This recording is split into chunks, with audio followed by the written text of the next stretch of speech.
So you want to build yourself a bat eater. Let's do it.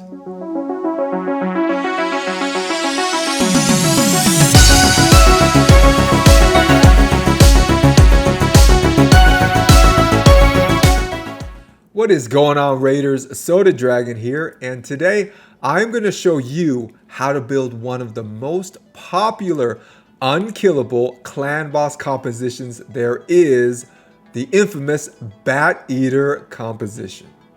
So I recently did a video comparing different popular unkillable clan boss compositions, and spoiler alert at the end, I say the Bat Eater is the best unkillable clan boss composition. Not only that, but I actually think it is the best clan boss composition, period. So if you guys want more details on that, as far as that comparison and contrasting with other unkillable clan boss comps, I will leave a link in the description below to that video. So what characters are required for this composition? Well, you're gonna need 2 Maneaters, a Seeker, and a Painkeeper. So you're gonna need 3 epics and 1 rare. And 3 of those characters are going to be voids in those double Maneaters and in that Painkeeper. So what are the speeds that we need to achieve to get this comp running? So for our fast Maneater, we're gonna need him between 265 and 285 speed.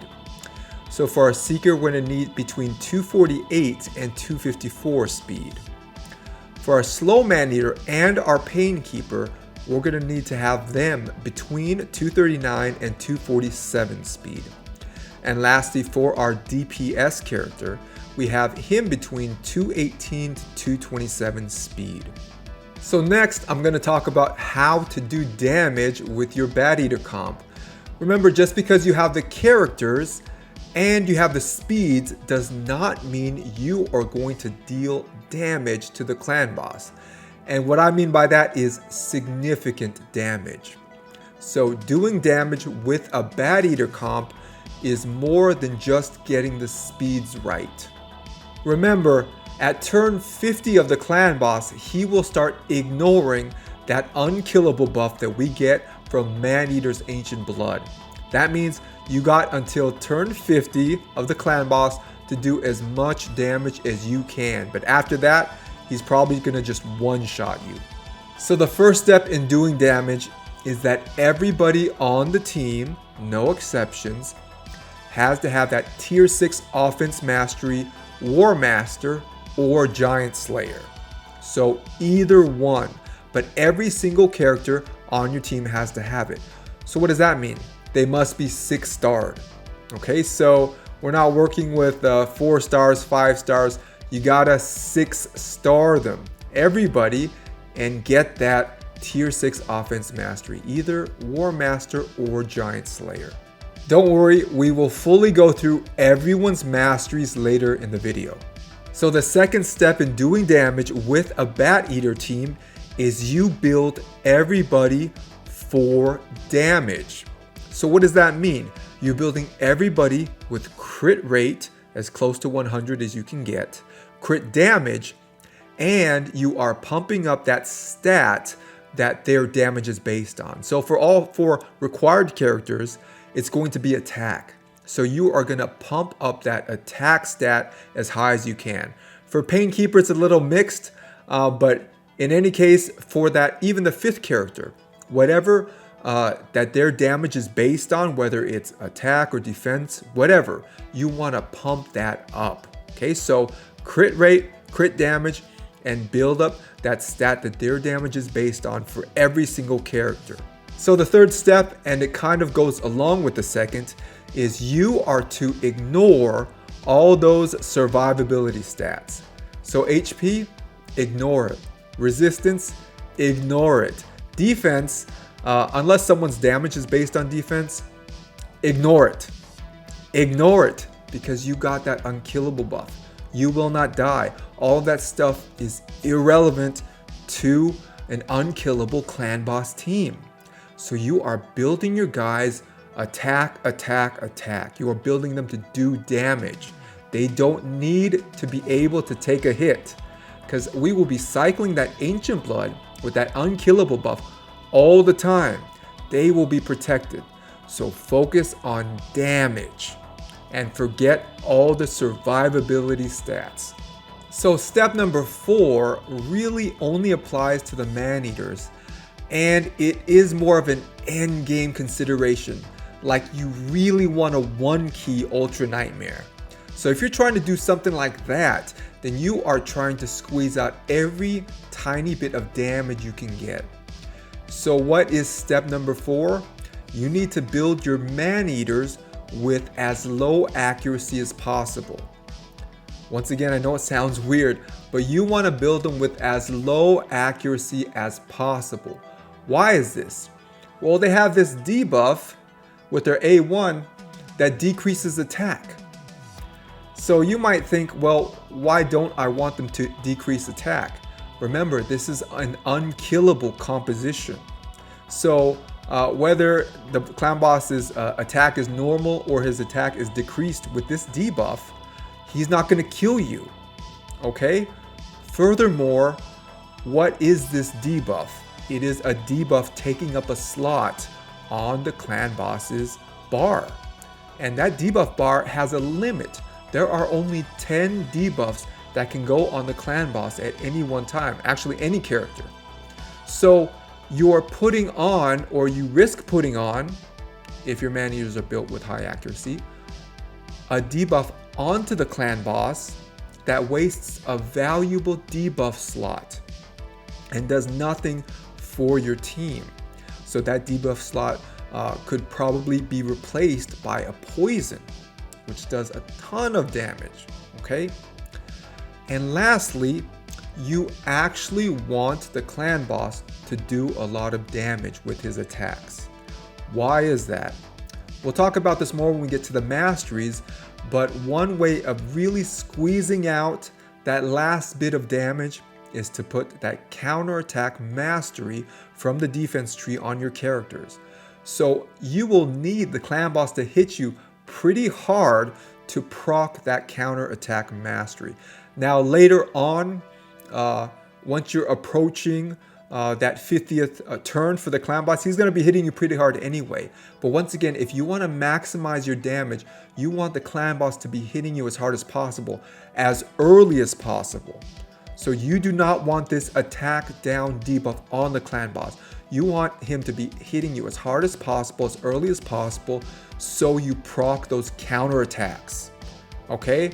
And that is one significant way you get more damage out of your team. You have your whole team, besides Painkeeper, which we'll talk about, with that counterattack mastery. So when you get those big AoEs, those big slams, then you get that chance to counterattack. So once again, so point 4 is weird, but you want to build your Maneaters with as low accuracy as possible. Now, it's not possible to build them with 0 accuracy just because of your Great Hall. So my accuracy for my Void Great Hall is maxed. So minimum is 80. And you'll still see, even on Ultra Nightmare Clan Boss, this attack down debuff sometimes proc, okay? Even with low accuracy. Mine is only 20 over that. So for this Maneater, remember, 80 is coming from my Great Hall, so I have 101. That means 21 is coming from my gear, which is pretty good. Once again, we're trying to suppress that accuracy from our gear. So build your Maneaters with as low accuracy as possible. I do not advise putting off upgrading your Great Hall's Void accuracy, though. I don't think you should. So go ahead and pump that up. That is just gonna come with the territory of building up your Great Hall. So don't delay on that. Definitely build up your accuracy for all your affinities in the Great Hall. But as far as gearing, with your Maneaters, as low accuracy as possible. Point number 5. So this point is only really relevant if your 5th person on your team, your DPSer, is not filling up the clan boss's debuff bar. If they are not, if there are regularly open available spaces in the clan boss's debuff bar, then you should use a toxic set on one of the required members of your team. So this can be Painkeeper, this can be Seeker, this can be one of the Maneaters. It really doesn't matter. But once again, if that 5th member of your team who you're using isn't completely filling up that debuff bar regularly for the clan boss, then consider using a toxic set on one of those required members of your team. Now, I wouldn't necessarily recommend going above 1 toxic set. That might be too many debuffs. Now, if your 5th DPSer is literally putting no debuffs up on the clan boss, you probably should consider using somebody else, because that is one of the main ways you're going to do damage with defense down and weaken, and with poison debuffs. Okay, so that's really what you're looking for that 5th person, that DPSer. Okay, so you don't want someone that just deals pure damage and doesn't do those debuffs, because those are so powerful, not only for doing damage, but for making the whole team do more damage. So that defense down and weakened, you're going to need that for those big damage numbers. So if, like I said, that 5th slot person that you got isn't filling up that bar, then definitely use 1 toxic set on one of the other members of your team. Point number 6. So what are you really looking for in that final last member of your team? You're looking for 3 debuffs. So this really applies to unkillable teams. Once we talk about non-unkillable teams, it's a little different. But with unkillable teams, the debuffs you're looking for are defense down, weaken, and poisons. And you want the strong versions of these. So if you can have a character that can do all of those, once again, defense down, weaken, and poison, then that is going to be your best choice. So your best choice, if you've gotten lucky, would be Dracomorph for that final character in your composition. Why? He has those poisons. Look at this. He attacks 4 times at random, but if there's only one character, one enemy, like the clan boss, then all 4 of those go to the clan boss. So he's just stacking up a ton of strong version poisons against the clan boss. Plus, he does have that weaken and defense down strong versions. So Dracomorph has all the debuffs you need, and he will fill up that debuff bar with poisons, no problem. Another great choice is Venus. So same thing with Dracomorph. She has those strong version poisons and strong version defense down and weaken. Now she doesn't output as much poison as Dracomorph, but nevertheless she is an awesome choice if you have her. A great epic option would be Fane. So she does have those strong version poisons, and she also has that decreased defense and weaken. So her A2, unfortunately, when you ascend her, does have that decreased attack, which you really don't need for unkillable clan boss comps, but nevertheless, Fane is an awesome choice. I used to 1-key Ultra Nightmare with her all the time.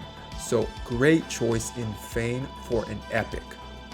But let's say if you don't have any champs that have all of those debuffs in one.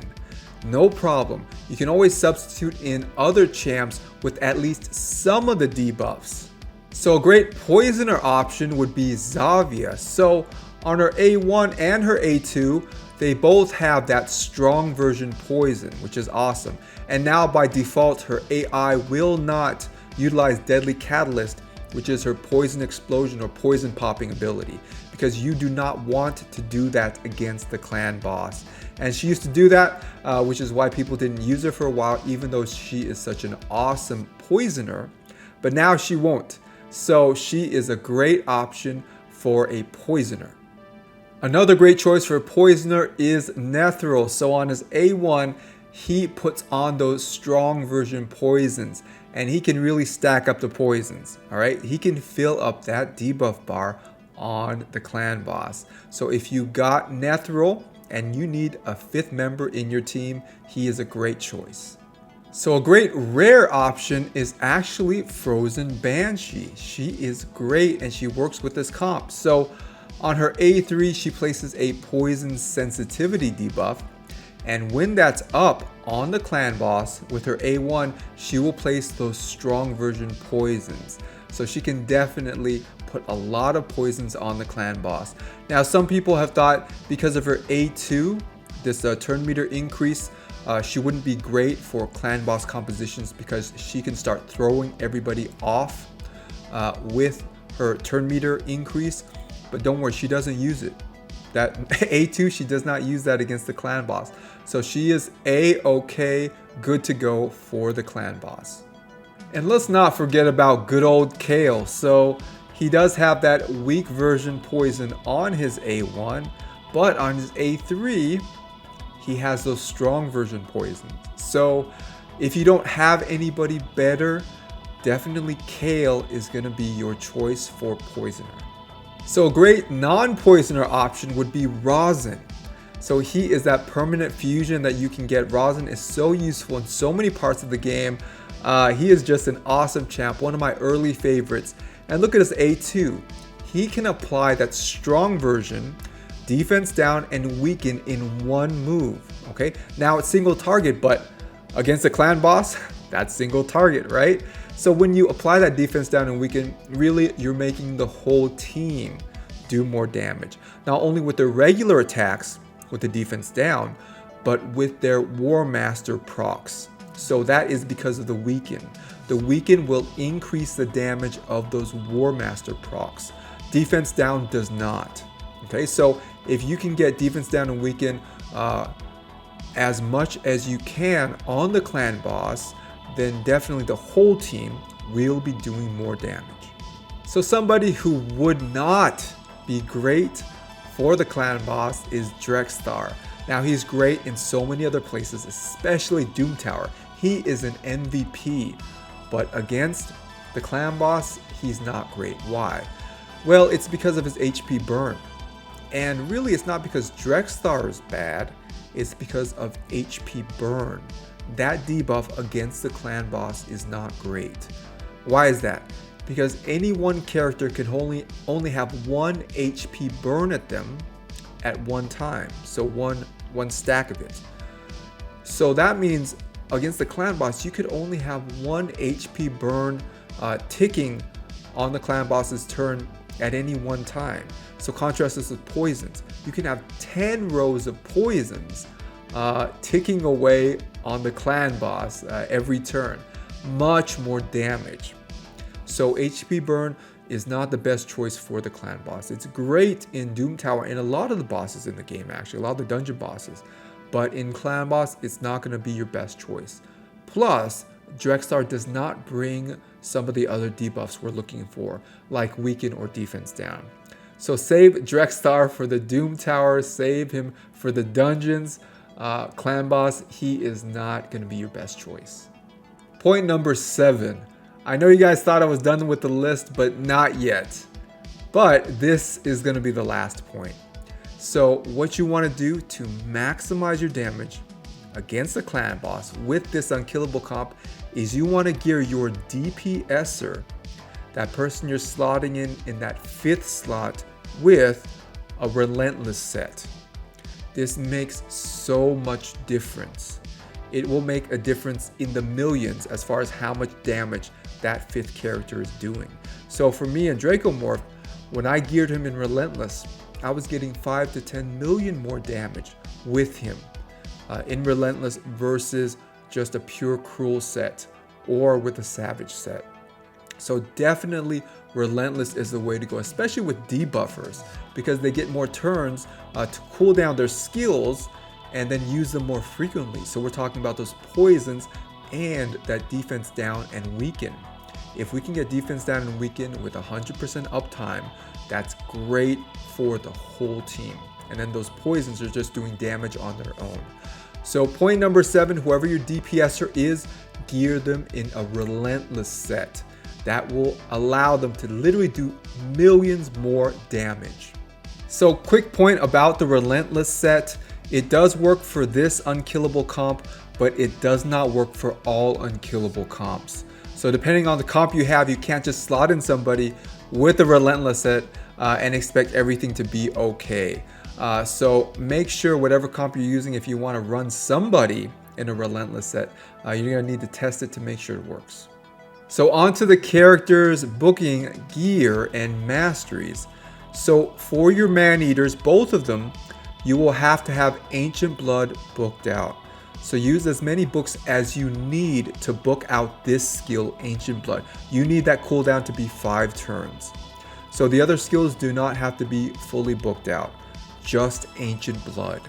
So for my fast Maneater running at 267 speed, I have 3 speed sets.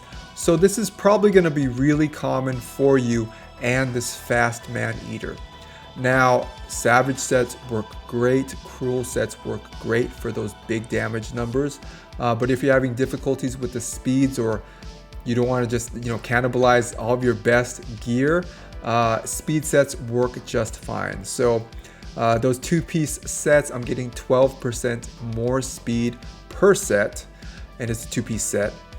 Remember, speed sets work off someone's base speed, not their total speed. So not their speed including all their gear. So I'm getting 12% more speed from that base number, which is 98.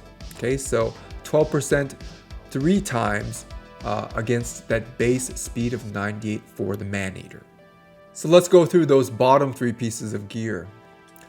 So for the glove, I have a crit rate glove. Now the best case scenario would be a crit damage glove, and you get the crit rate from all the substats of your gear. But if you find that difficult to not only have the speeds, but get the crit rate close to 100% from all the substats of your gear, then consider using a crit rate glove to make up that crit rate. Remember, crit rate is the priority, okay? Get that as high as you can, close to 100 or reasonably close, and then pump up the crit damage. Because the speeds, it was difficult with the gear I had left over, I had to run a crit rate glove, okay? So once again, we're trying to get pretty close to 100 with the crit rate. Next, for the chest plate, I have attack percentage. So with the Maneaters, their damage is based on attack. And remember, we're building everyone like glass cannons. We don't care about defense, we don't care about HP, we don't care about resistance, all attack. So this guy, his damage is based on attack, so I am pumping up his attack, his chest attack percentage. And lastly, speed boot. This will probably be true for the vast majority of you. In order to reach these speeds, you're gonna have to use a speed boot. So once again, if you can get an attack percentage boot and still have the speeds, I mean, more power to you, that's awesome. But I found that a little difficult. So speed boot. Now for the accessories. So here for the ring, we're looking at attack with hopefully attack percentage. So you see that attack percentage in the substats. For the amulet, we want crit damage because we want them to do more damage. So that is going to be the best option for us. If you don't have a crit damage amulet, then go with whatever stat that character's damage is based on. So for the Maneaters, it is attack, so that would be our second option, an attack amulet. But since I got the crit damage amulet, and if you do too, put that on. And lastly, we have an attack banner. Remember, we do not want accuracy, okay? We don't want that decreased attack to land on the clan boss. It doesn't do anything for us. In fact, it hurts our chances of counterattacking early on in the match. So we do not want that decreased attack debuff. Also, it takes up a slot on the debuff bar. So as low accuracy as possible. No accuracy banner, you do not even need a resistance banner. That is like survivability stuff, which we're not concerned about. Ancient Blood got us covered. Don't worry about it. But the thing is, with the banner, that is the only accessory that has speed. So if you need to reach the right speeds, you may need to put on a banner that isn't optimal. For example, an accuracy banner. Maybe you only have that accuracy banner that has the right speeds. So yeah, unfortunately, you will have to put it on. But best case scenario, you are going to put on an attack banner. And you're going to have the speeds you need from the substats. So here are the total stats for my fast Maneater. So here we have HP, who cares? Attack, we have close to 3,000, not too bad. Defense, we don't care. Speed 267, so right within that range that we want. Crit rate, yes, we do care about that, so 95%, pretty good. We have our crit damage at 143%, not bad. Debuff resistance, we don't care. Accuracy is good, as low as possible. Okay, so we got that at 89. All right, time to talk about the masteries, starting with the offense tree. So firstly, we have Deadly Precision, crit rate plus 5%. Next, we have Keen Strike, crit damage plus 10%. We have Grim Resolve, so increases damage inflicted by 5% when attacking with 50% HP or less. So as you progress further and further into the fight, you're going to be low HP. So this is definitely going to increase your damage later on in the fight. Next, we have Life Drinker. Heals by 5% of damage inflicted when attacking with 50% HP or less. Now this is one of the sneaky tricks of the trade for getting more damage. So why is this? Why should we even have this in the first place? You guys might be wondering, didn't you say like Ancient Blood got us covered and we don't care about survivability, right? Who cares about HP? So why are we picking a mastery that we're regenerating health? Shouldn't we just, live even on 1 HP, right? So who cares if you have 1 HP or thousands of HP? We can't die, we got that Unkillable buff. Yes, that is true. So why take Life Drinker? The reason you take Life Drinker is to do more damage. I know that sounds weird. It is not to survive. Ancient Blood does have you covered. It's not to survive. It is for you to have enough health for you to proc the counterattack mastery. That is why you actually need to have a significant amount of health to proc that counterattack mastery. And the more you counterattack, the more damage you do. So once again, Life Drinker is not for survivability. That's why for our Pain Keeper, in which we don't have the counterattack talent, we don't have Life Drinker. She's fine with 1 HP the whole match. And she can heal herself a little bit, but the point is still there. That's all she needs. So she does not need this Life Drinker mastery. But people that do have that counterattack mastery will need it. And who are those people? The rest of your team.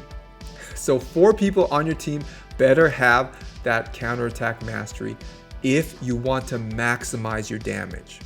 Okay? And in order to maximize the counterattacks, you're going to need Life Drinker. And Life Drinker works really well with War Master or Giant Slayer, which is something we'll talk about when we get down further in the tree.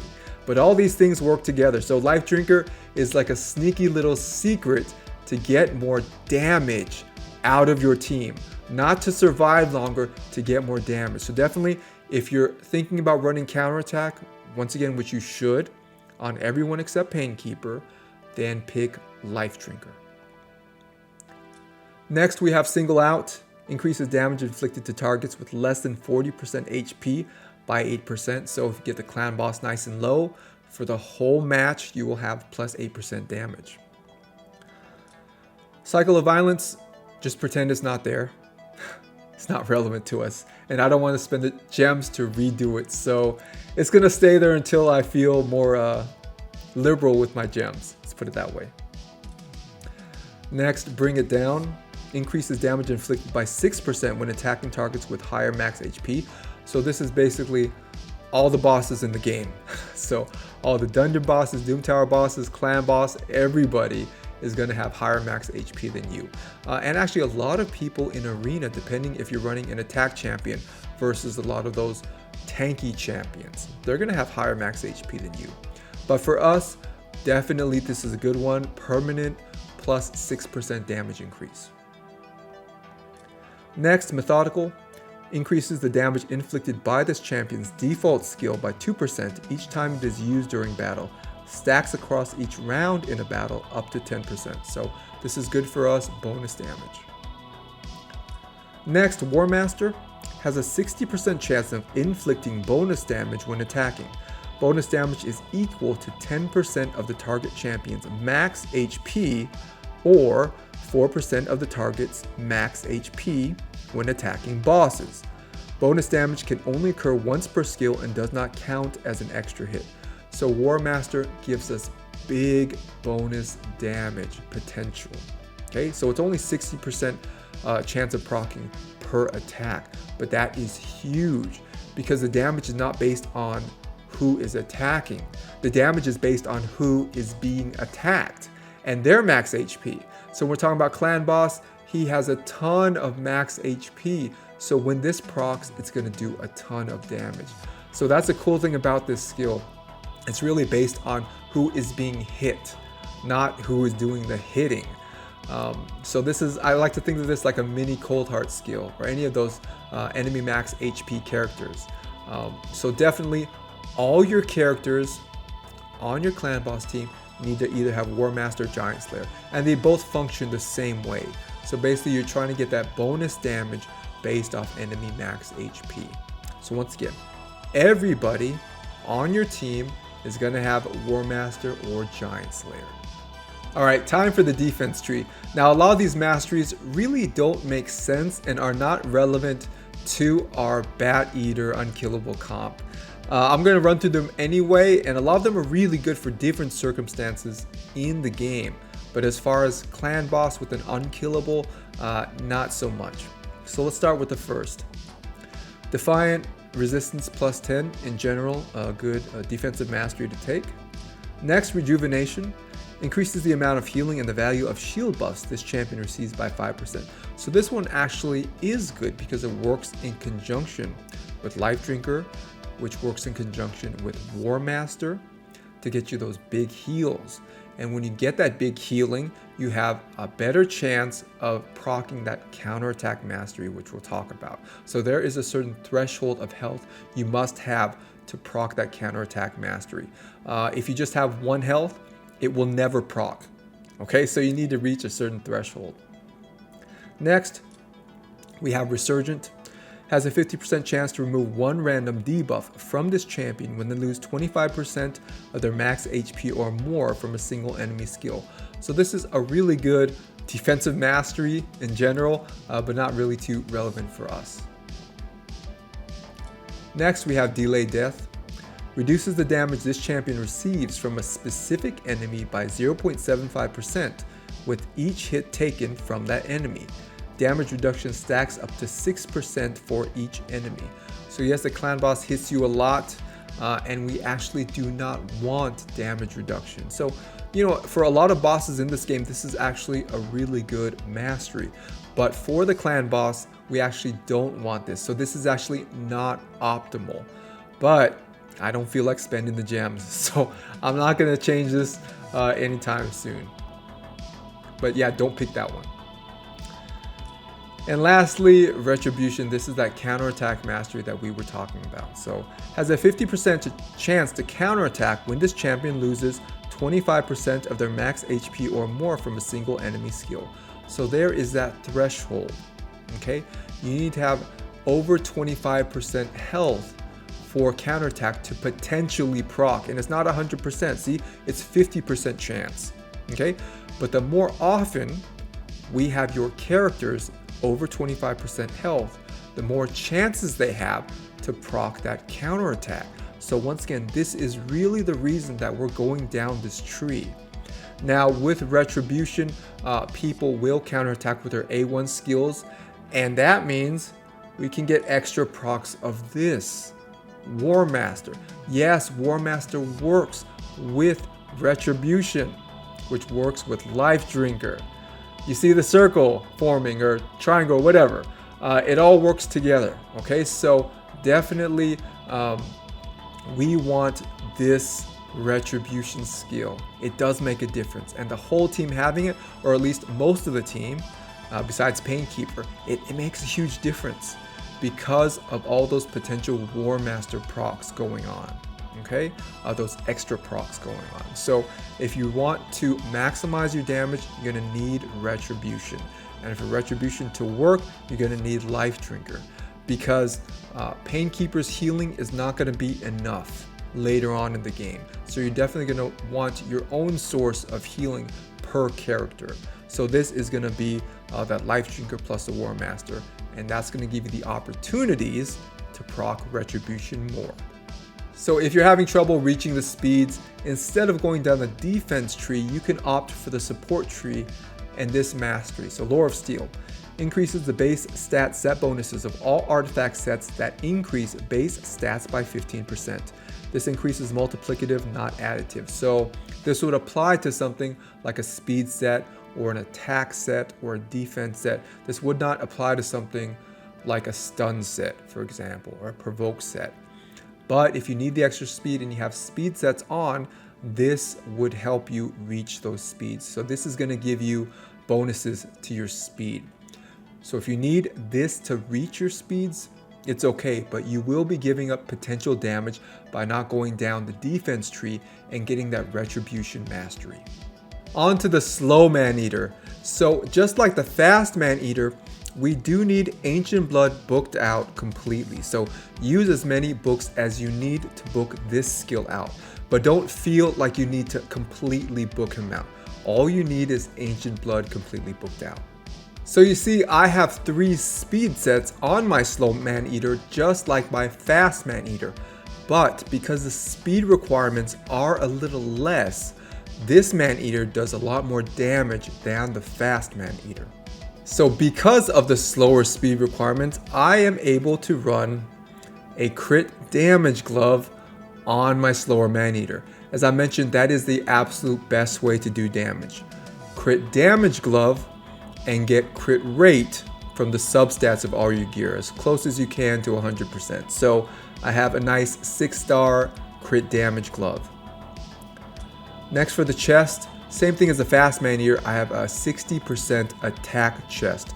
Remember, for your Maneaters, their damage is based on attack, and we want them to do a lot of damage. Okay, so we are building them like glass cannons, pure damage.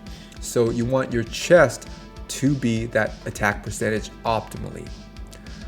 And lastly, for the boot, we have a speed boot. As I mentioned, most of you guys will probably need to use a speed boot in order to get those speeds. Moving on to the accessories.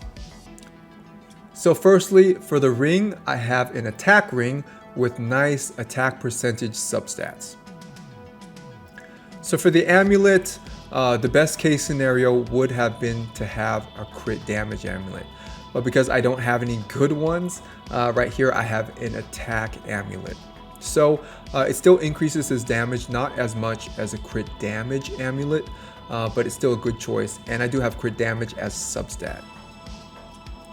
And lastly, for the banner, attack banner, remember we don't need resistance or accuracy banners, just go attack banners if you can, and you have the substats of speed on those banners if you need it. So here we have attack with speed plus 10, which brings me into the range that I need to be in. So here are the total stats for our slower Maneater. So HP, we don't care about. Attack, we have over 3,000 damage. Remember, the faster Maneater was a bit under 3,000, so we're able to push up the attack because the speed requirement was lower. Defense, we don't care about. Speed 246, so right within that range that we need him to be. Crit rate 75%, could be better, but once again, we are definitely constrained by that speed requirement. So basically, do the best that you can. Crit damage 207, now we're getting those big crit damage numbers, over 200%. That's why this Maneater hits so much harder. Once again, this is possible because that speed requirement is less.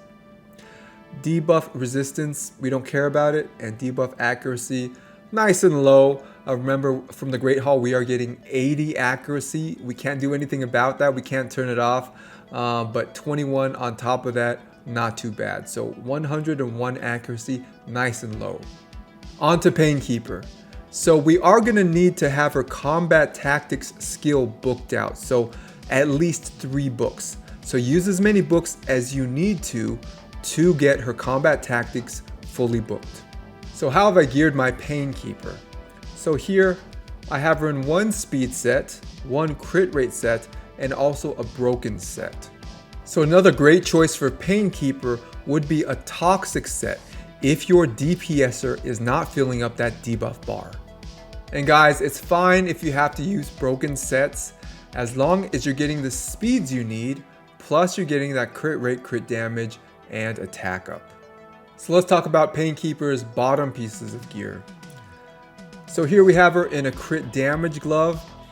Now, when you have crit damage gloves with crit rate as a substat, you got to keep those. Those are your main damage dealing gloves, okay? Crit damage by themselves, without a crit rate substat, they're good, but that means you really have to rely on the rest of your pieces to build up that crit rate, right? As close as you can to 100%. But if you can get a crit damage glove with a good crit rate substat, that is just wonderful. Okay, so if you ever have those, do not throw them away. That is like the best piece or type to have for dealing damage. And you see, I've used this even though it's broken. I don't care because I have a good crit damage number, a nice 6-star piece. Plus, look at that crit rate in the substats. Okay, so for damage dealing, those are the absolute best pieces that you can get. Crit damage gloves with good crit rate in that same glove. Now, the rest of the pieces of my gear, the burden isn't so high on them to build up that crit rate.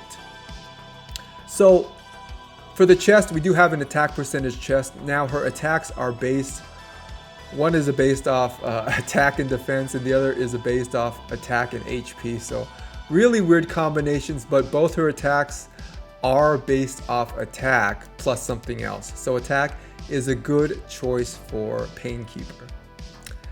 And lastly, we have the speed boot. As I mentioned, probably most of you guys will be running speed boots on your gear, irrespective of whatever sets you use. So whether or not you're using cruel sets or using speed sets or whatever, chances are you'll probably be using speed boots with those sets. On to Painkeeper's accessories. So for the ring, we have an attack ring with nice attack percentage substats. So nice triple roll on that attack percentage for the ring. For the amulet crit damage, as I mentioned, if you want to do damage with a character, it doesn't matter what their damage is based on, whether it's defense, HP, or attack, you're going to want that amulet to be crit damage. So we have a nice crit damage amulet. And lastly, for attack, we have the banner. Remember, we do not need resistance, we do not need accuracy. So basically, go with the attack banner and the speeds that you need. Okay, remember the banner is the only accessory that can include speed. So pick the one that has the right speeds you need. Hopefully, it is an attack banner. On to Painkeeper's total stats. So starting with the HP, remember we're not really concerned about that. Attack, we have over 3,000 attack, which is good. Defense, we don't really care about that. Speed, right where we need it. Crit rate, 91%. Remember, we do have a crit damage glove. That means crit rate is all coming from the substats. So 91% purely from substats is pretty good. Crit damage, we have 230%. So really good crit damage numbers. Debuff resistance, we're not concerned about, and debuff accuracy, we are not concerned about. Now on to Painkeeper's Masteries, starting with the offense tree. So firstly, we have Deadly Precision, crit rate plus 5%. Next, we have Keen Strike, crit damage plus 10%. We have Grim Resolve here, increases damage inflicted by 5% when attacking with 50% HP or less. So she is going to be low HP for a lot of the match. Yes, she does have that healing move of hers, but still, she is going to be low HP for the vast majority of the fight. So this is definitely good to give her that extra damage. So we are not going to run here the Life Drinker Mastery because we are not putting counterattack on her. Why are we not doing that? Because her A1 increases her turn meter, and that can throw her out of sync. So we actually don't want her to be using that A1 that much, okay? So in a normal run where she's not counterattacking, she won't be thrown out of sync. But if she procs too many of those counterattacks, if you put that mastery on her, it will throw her out of sync. So I would recommend to not put the counterattack mastery on her. It will just make your life simpler. Yes, there are some people that have come out with comps and speeds that she can use a counterattack mastery, but I think it's more standard for a Bat Eater comp to not run counterattack on your Painkeeper. So that's up to you. I do not recommend to do it. So if you're not running counterattack, you're not running that Retribution mastery, therefore you don't really need Life Drinker. That's why we don't have Life Drinker on her. Next, we have Single Out. Increases damage inflicted to targets with less than 40% HP by 8%. So if you're fighting that clan boss late and our clan mates have hit it already and it's under 40%, good, you get extra damage. Next, Bring It Down. Increases damage inflicted by 6% when attacking targets with higher max HP. Remember, that's basically all the bosses in the game, including the clan boss. Next, Methodical. Increases damage inflicted by this champion's default skill by 2% each time it is used during battle. Stacks across each round in battle up to 10%. Good bonus damage for that A1. And lastly, War Master. Remember, we have that chance of getting that bonus damage based on enemy max HP. So everybody needs to have War Master or Giant Slayer for those big damage numbers. So what do we do with Painkeeper since we're not running down that defense tree to get to that counterattack mastery Retribution? Well, you can go down the support tree for this mastery. And this is what I was mentioning earlier. What this does is with certain sets like speed sets, it gives you bonus speed, which is pretty cool. So when you get bonus speed, that means your gear can be less speed intensive, okay? Because you're getting extra speed from it. That means you can build more for damage and attack. So this is a good one to get for Painkeeper because we are not using that counterattack mastery on her. So really, you can pick anything going down the tree to get to Lore of Steel and it's not gonna matter. But do not pick Cycle of Magic, okay? That is the only other one that matters here in the sense that it matters in a bad way, okay? This can mess up your run. So do not pick Cycle of Magic, okay? Pick Lore of Steel if you need it and everything leading up to it. It's up to you. It won't make a difference in the end. Once again, Lore of Steel is good. Cycle of Magic, Alright guys, on to Seeker. So for his Tailwind skill, we do need this booked out. So use as many books as you need to get this cooldown to 3 turns. And the cool thing about Seeker is when he uses this skill, he actually gets an extra turn. So it's pretty much like the skill is on a 2-turn cooldown. But once again, we need this skill completely booked out. So use as many books as you need to get it booked out. So how have I geared my Seeker? As you can see, I have 1 speed set and a lot of broken sets on him. Once again, that is okay as long as you are reaching the speeds and the stats that you need is completely fine. On to those bottom pieces of gear. So you see, for the glove, I do have a crit damage glove and it does have a little bit of crit rate in it, right?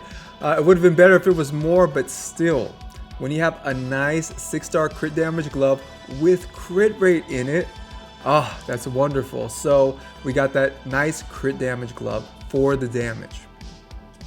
Next, attack percentage chest. So for Seeker, his damage is based on attack. So you want to push up that damage number with the attack percentage. And lastly, the good old speed boot. All right, to reach those speeds, you're probably going to need a speed boot. So speed boot for Seeker. All right, on to the accessories. So for the ring, I have an attack ring with nice attack percentage substats.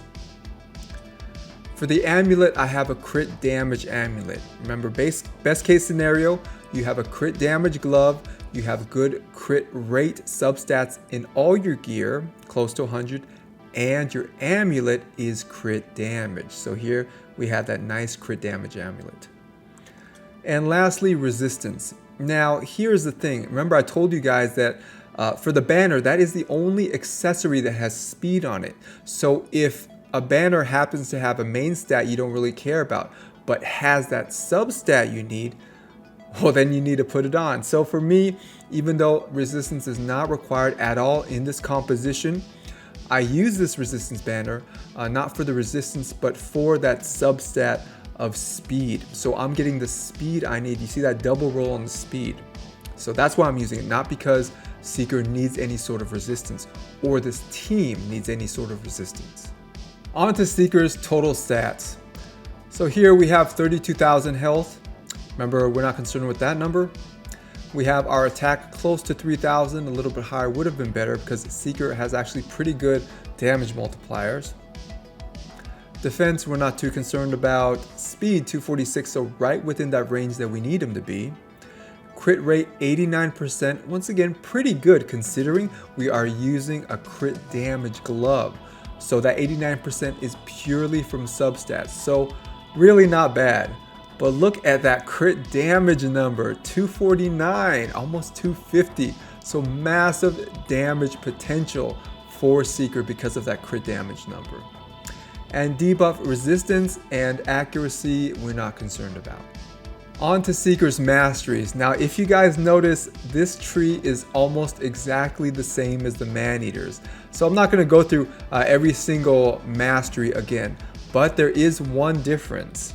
Can you guys spot it? So this is like a memory game type thing.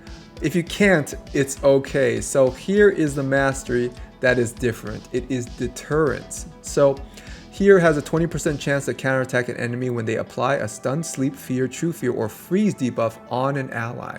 So normally this is a really good mastery to have. Now, is this relevant to Clan Boss? No, all right? It is not. So this is not needed for Clan Boss. It doesn't do anything because we have those block debuffs up all the time. We are getting 0 debuffs. So that is why this will never proc. Okay, so once again, what are the main ones we need? Of course, War Master or Giant Slayer. We're gonna need Life Drinker because we have this Retribution Mastery. Okay, so those are the main 3 we're looking at. As I mentioned, besides Deterrence, this tree is exactly the same as the other Maneaters. Alright guys, on to Draco, the DPSer of the team. So here you can see that I do have him fully booked out, but I actually don't think it's necessary.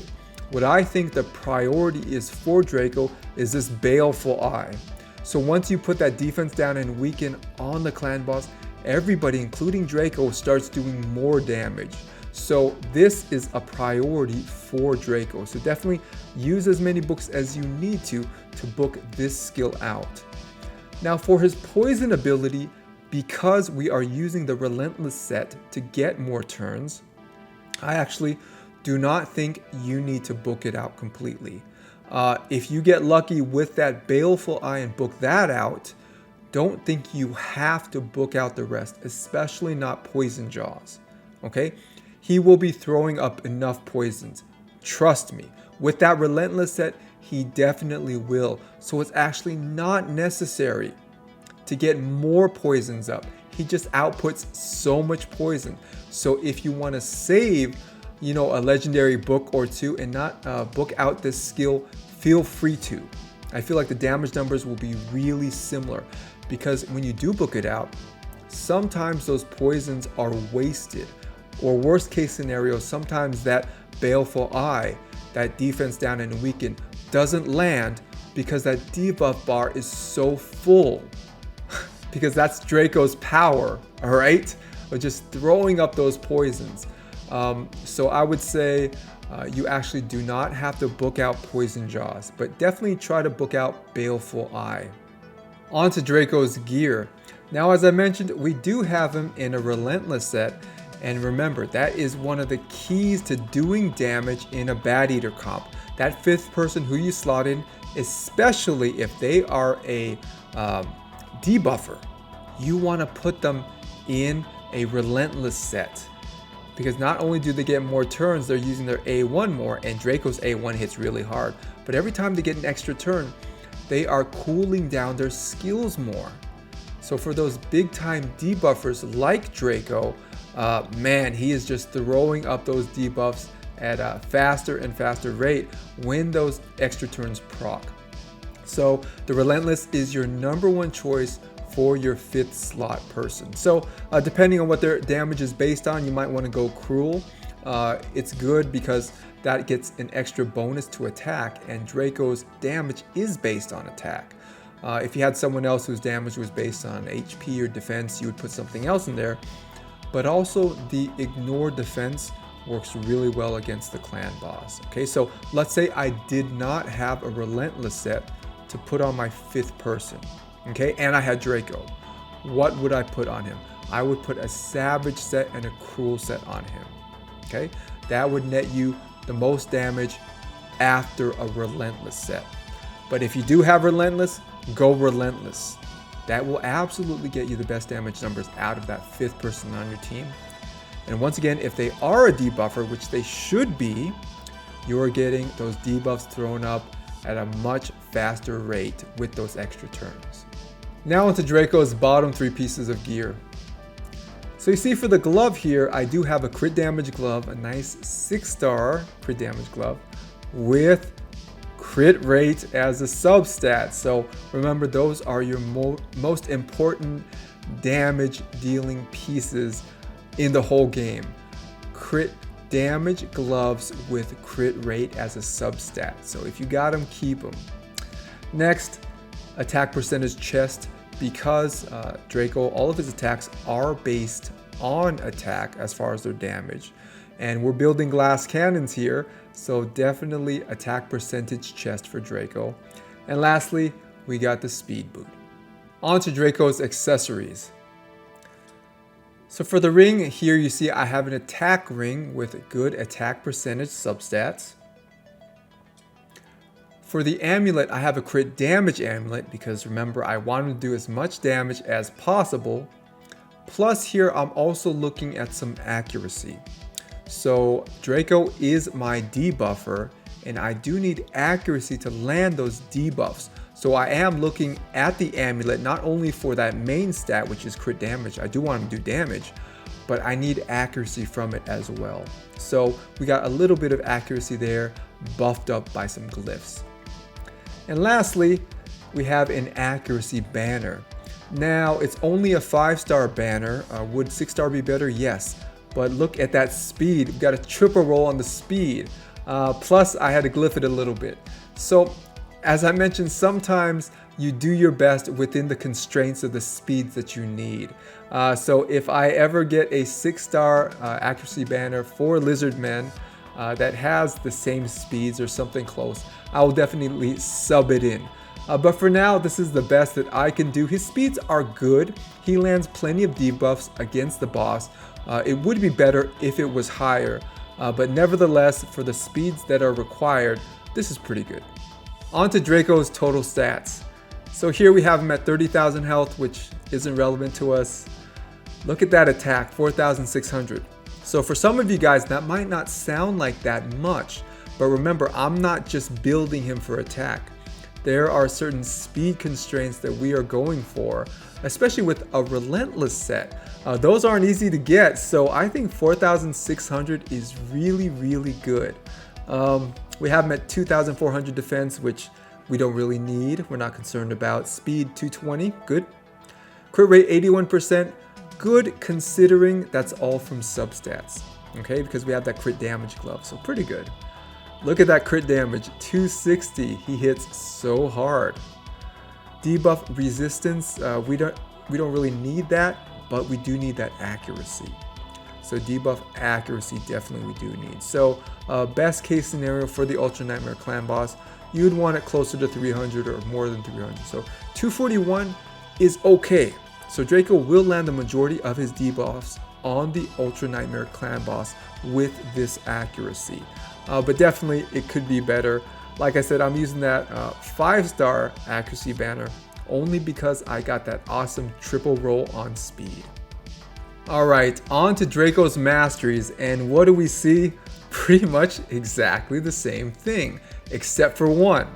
So I'm just gonna talk about that one. And what am I gonna say about this? It's kill streak. It's a pretty good mastery in general. Basically, it is not relevant to our Bat Eater comp.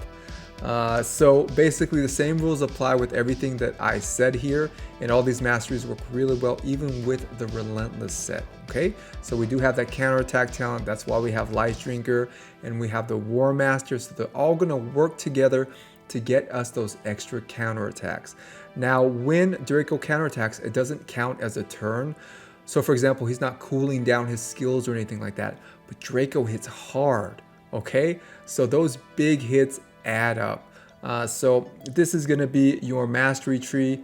I did mention this before as well. Cycle of Violence is not needed for this composition for our specific goal in mind. But this is another one that's really good, especially for hard hitting champs. Draco is a hard hitter, okay? So you wouldn't put Cycle of Violence in someone that doesn't hit hard. But for your Dracos, for your damage dealers, in different circumstances in the game, Cycle of Violence is really good. Lastly, guys, I am going to show you how to make your Bat Eater composition 100% auto. That is hands off. You don't have to do nothing. No rounds of setup. Once you click that key that says start and start on auto is clicked, you're done. Every time you're done, okay? Now, I did go through this in a previous video, but just so you guys don't have to go to that video and search for it or anything, I'm just gonna go through all the steps with you guys right now. So the first step is going into your account and finding your fast Maneater and putting this little speed icon on him. This is gonna help you differentiate between the two because you're gonna be putting different instructions into them. Next, you wanna navigate to team setup. And if you haven't yet already, go ahead and lay out your team. That is your Bat Eater composition. Next, you're gonna go to the skill instructions. Now for Dracomorph, I do have Baleful Eye as the priority because given the choice, I do want him to use that. Sometimes he does throw up too many poisons when he is fully booked. So this is a good choice for your Draco in a Relentless set, but it's not really necessary. And if you have another champion in the place of Draco, it may be completely unnecessary. So for your DPSer, you can probably just leave it alone.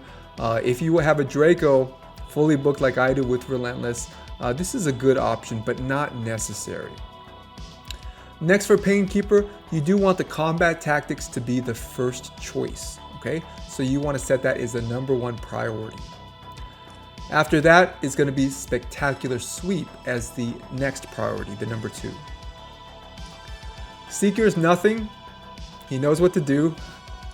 So for your fast Maneater, you want the opener to be Ancient Blood, okay? Now, normally it will be, but still, just put it as the opener. It's better to give the game instructions than to not, right? And for the slow Maneater, basically you want the opener to be anything but Ancient Blood. So here I have it as Siphon, but it can be Pummel. It just doesn't matter as long as the opener is not Ancient Blood. So Siphon is a good choice. It does a little bit more damage than Pummel. So just go with Siphon, all right, as the opener for your slow Maneater. So that is it. Click save. Go ahead and navigate out, and if you see the team setup as blue, that means not only is that team the team that you picked, but the skill or instructions are in play. Okay, so definitely you want to see that blue on the team setup icon. Click start on auto and you are done. So in order to do your clan boss every day now, all you have to do is click that start. That is it. As easy as that. One click clan boss team doing 2 or 1 key Ultra Nightmare, beating it, okay? Getting that Transcendent chest. So that is it for the setup for the Bat Eater team. All right, guys, that is it for today's video. I hope this has been helpful to you in giving you direction to not only build a functional Bat Eater team, but a badass Bat Eater team that can get you that one key Ultra Nightmare Transcendent chest. All right, because I do it every day, so I know if you got the same gear and the same champs, you can too. All right, so hopefully this has been helpful to you. If you haven't yet, like and subscribe, and I will see you guys next video.